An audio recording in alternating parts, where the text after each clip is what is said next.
Nigerians are sitting on gunpowder. The recent victory of Taliban in Afghanistan is a morale booster for the Islamic extremists such as Boko Haram, Fulani Herdsmen, Bandit. In fact, Afghan-Nigerian Emirate is loading. Hi everyone, my name is Prince. Kindly subscribe to my channel and turn on the notification. The Taliban, Mujahideen, Sharia advocate and jihadists, sponsor of Boko Haram, are in Nigerian government, both at council, local government, state and federal level. The wool which Buhari used to cover our face has been unveiled or removed through the detailed interview granted by Commander Olawumi. Watch this and I will do the announcement at the end of the video. The gate of NDA is thrown open and everybody have access to come and pray in the mosques. And I want to actually enjoin journalists to go to all military formations across the country on Friday by 1 o'clock. You are going to see the same thing happening across all military formations, including Naval Training Command Apapa, including the division in Ibadan, including NDA, including Jaji. I was in Jaji in 1994 for my junior division. And every Friday, our gate is thrown open. And everybody comes in to pray in our mosques. Even though they have their mosque outside. If you go to defense headquarters, I serve at defense headquarters as the Deputy Director, Defense Administration between 2015 and 2017. Throughout my 2 years at defense headquarters, I received visitors only twice because of the strict security architectures at the defense headquarters. But every Friday, the gate of defense headquarters is thrown wide open for everybody to come in and do Jumat. That is the time the terrorists have the time to profile our security environment. Has that always been the case? It has always been the case. I've served the military intelligence for the past 35 years. It has always been the case. Our problem is religion and socio-cultural. I told General Lanshakin to look at the center of gravity of the problem. And we all came together. I was made a member of the committee, including Atahiru that just died was a member of that committee in 2016-2017. And we came to a conclusion after several arguments. And the arguments were three. To identify the center of gravity of the problem, one group said it is the fighters, the Boko Haram fighters are the center of gravity, so we should go after them. Another group said the center of gravity of Boko Haram is Abubakar Shekau. So if you go after Abubakar Shekau, then the problem of Boko Haram will be solved. I took exception to the group. I said that is not the center of gravity of the problem of Boko Haram insurgency that we were having between that 2012 and 2017. And General Lanshakin asked me, Olami, why are you giving problem? What is the problem? Give us the answer. And I told General Lanshakin that if I tell you the answer, you are not going to be able to solve the problem. He said, what is the problem? I said, the center of gravity of Boko Haram and insurgency in Nigeria are the sponsors of that program. It was beyond us. Because the job we need to do is kinetics. Fight, destroy places, resolve issues. Yep. But we cannot resolve issue of sponsors of Boko Haram that were in Buhari's government, that we know them. When you say we, who I was in the military intelligence. Okay. And the defense headquarters staff that I work with, they know. And that was why we couldn't pursue that aspect that could have resolved that problem. Because you need to arrest people. And recently, 400 people were gathered as sponsors of Boko Haram. Why is it that Buhari government has refused to try them? in April this year, the government said they have arrested 400 bureau de change related, people that were sponsoring Boko Haram. They told us. And Abu Dhabi also helped us to arrest few Nigerians. Tried them, we know them. Why can't this government, if not that they are partisan and they are actually part of the charade that is going on, why can't they bring those people out for trial? This Boko Haram issue started since 2012. Yeah. And I was in the military intelligence that time.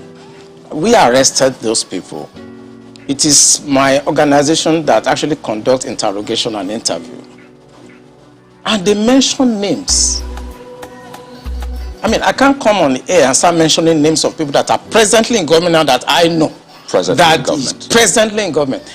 That the boys that we arrested mentioned. Some of them are governors now. Some of them are in the Senate. Some of them are in Aso Rock. Why should a government try to cause this kind of embarrassment and insecurity to the sense of what happened yesterday? And the solution I gave them in 2017, because when I identified the center of gravity for General Shocking, and they couldn't pursue it, because some of them were ministers. And what I'm saying now, the Department of State Services are listening to me. They know them.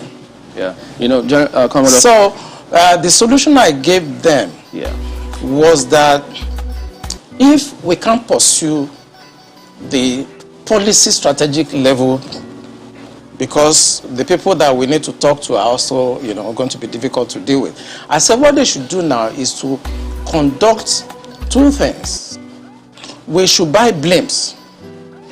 The blimps are not UAVs. They are not drones.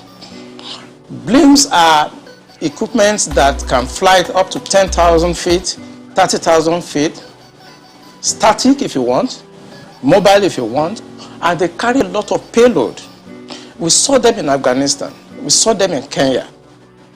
This will be something that can give us real-time intelligence, and we can know where these bandits or terrorists, where they emanate from, when they finish operations that they've done, where they go back to. They did not buy this equipment up to now. Okay, you said quite a number of things. Let's pick up on some of them and see if we could make some, if you could shed some further light on some of them. The present government know what is going on. I mean, it's quite clear. So is it a policy problem? We have the laws. So what is stopping the security agencies from actually enforcing the law, since that's what they are? I think what is stopping them is like when you are a member of a church and your pastor have decided to be at a certain level of spiritualism and you're a member of that church. You cannot be higher than your pastor spiritually. You can't. No matter what you do. This government does not want to resolve this problem. They are escalating it because of tribal and religious sentiment. So when you say this government does not want to resolve it, don't forget the same government has purchased, in fact, they're going to induct the Sopeto Kano jet because of, the insecurity situation. They have, the president has had to change guards, as it were, as a result of people's clamor. I imagine if that was not in the thinking, why would you go that length to make some of the, some of the pronouncements, the meetings that have happened, the purchase, the change of guard and the rest? Why would they do all that if they don't want to sort this? Because that is not the solution. What you just mentioned is not the solution. What you need to do is to identify the center of gravity of that problem and attack it. That's what you do. What they are doing is not attacking the center of gravity of the problem of Boko Haram and insurgency. So if the president is buying Super Tucano, is changing service chiefs, that is not the solution. We are looking at the wrong side. It's not kinetic, it's politics. But the center of gravity is what they should look at. And what is it? I'm saying it on this channel. It is the sponsor of Boko Haram and bandits. And speaking about the sponsors, when you say the DSS, and yeah, they could be listening to you. But so they profile, part of their responsibility is to profile all of these persons before they either vie for elections or before, excuse me, they are nominated for any of these positions. Doesn't that happen? Don't they get intel and say, look, this and this is what we found, and then we don't think that this should proceed further? Doesn't that happen? It does. You know, when I worked with the DSS in 2007, because when Yar'Adua approved the operational order that we did, we now have to work together as a team. He actually forced all of us to sit down together and work together. I was surprised at the tremendous amount of information had by DSS. I was shocked. We in DI, I was in Defense Intelligence Agency, and when they were forced to bring out the files, I was shocked. They have so much information at DSS presently as I'm talking about what I'm talking about. They have. But you see, if a fish is going to get spoiled, it's going to start getting spoiled from the head. The DSS will not do anything except the Commander-in-Chief's body language shows that this is the direction I want to go. That is where the problem is. The DSS has tremendous information. By the time 2023 is here and somebody take over and wants to undo some of this evil that I've seen in this country, you'll be surprised names that the DSS will bring out. They have the information. There's nothing I'm going to say here that they don't have. The defense headquarters have the solution for the kinetic aspect. They do. I'm not going to come here to advise them. I work with them and they're still there. The Chief of Naval Staff was in the intelligence with me. We were together in Defense Intelligence Agency. That's Vice Admiral Gambo. I know these people are good. They know what to do. It's not that they have problems. It has to do with politics, the sponsors, people that feel that this country should be Islamized. You know, the end game for them, because we did, normally when you want to look at this type of challenges, what you do is that you go through what we call the intelligence circle, okay? When you do the processing and you do the analysis before dissemination point, you discover that the end game for them is to just turn this country into like a Taliban type of country. And it's a mindset. And anything goes. In other words, 10% casualties, 20% casualties is allowed in trying to achieve the end game of Islamizing this country. That's for the terrorists, the bandits. It's not for the terrorists and the bandits, for the sponsors. Because I told you, and I will repeat on this channel, the sponsors of Boko Haram and the bandits are the problems. And defense headquarters, the army headquarters, the naval headquarters, the air force cannot do anything about that. Buhari has to do something about that. The Interpol has the list of those people that are sponsoring Boko Haram. I work with Interpol. They should ask, if they don't know, they should ask. The government of Dubai, they have the list of those people. During the trial of those people that were caught, names were mentioned. They have the list. The government also told us that they've arrested 400 sponsors of Boko Haram. Why should a government not try those people and bring peace and harmony and safety to this nation? Why won't a government do that? This is an aberration. I mean, you don't attack Nigerian Defense Academy and kill officers and get away with it. Yes. They just want to send a message. And this is what terrorists do. And what the Buhari government should do is to tag these people as terrorists. What they want to do is to send a message to create fear and to show the military that we can come for you and there's nothing you can do. They just want to pass a message. We can come in. We can do what we need to do. And there are some hardliners in this government that are sponsoring this kind of narratives. They just want to show that they can Islamize this country. They think about Taliban, they think about the Mujahideens, and they want to replicate it in this country. And they don't care what happened. They simply don't care. As long as at the end of the day, there's Sharia, and there is whatever thing they have in their head they want to achieve. So these people that are sending messages are sponsored by Nigerians. So if I could follow up on that quickly. Please go ahead. This part of what you just spoke about now, the security agencies gleaned this from those who they arrested over time, saying this is the intention. Absolutely. The intention of it's on the internet. So it's not even about the people we interrogated. The intention is to Islamize Nigeria and practice Sharia. And it doesn't matter if some people die. It doesn't matter if you're embarrassed. It doesn't matter if our economy has degenerated. They don't care.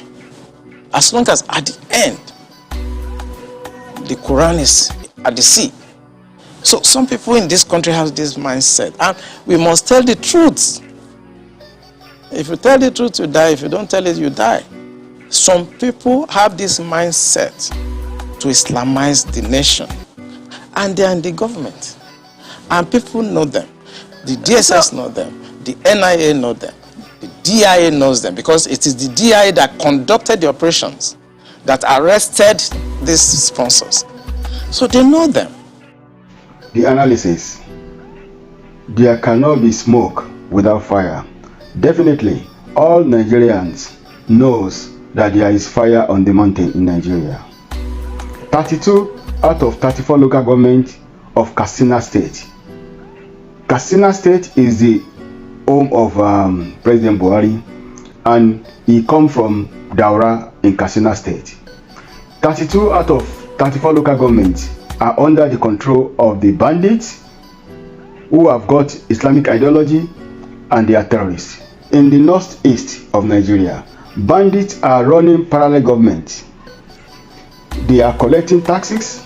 In Niger State, bandits are in Niger State and they have erected their flag. Niger State is very close to Abuja, the federal capital territory of Nigeria.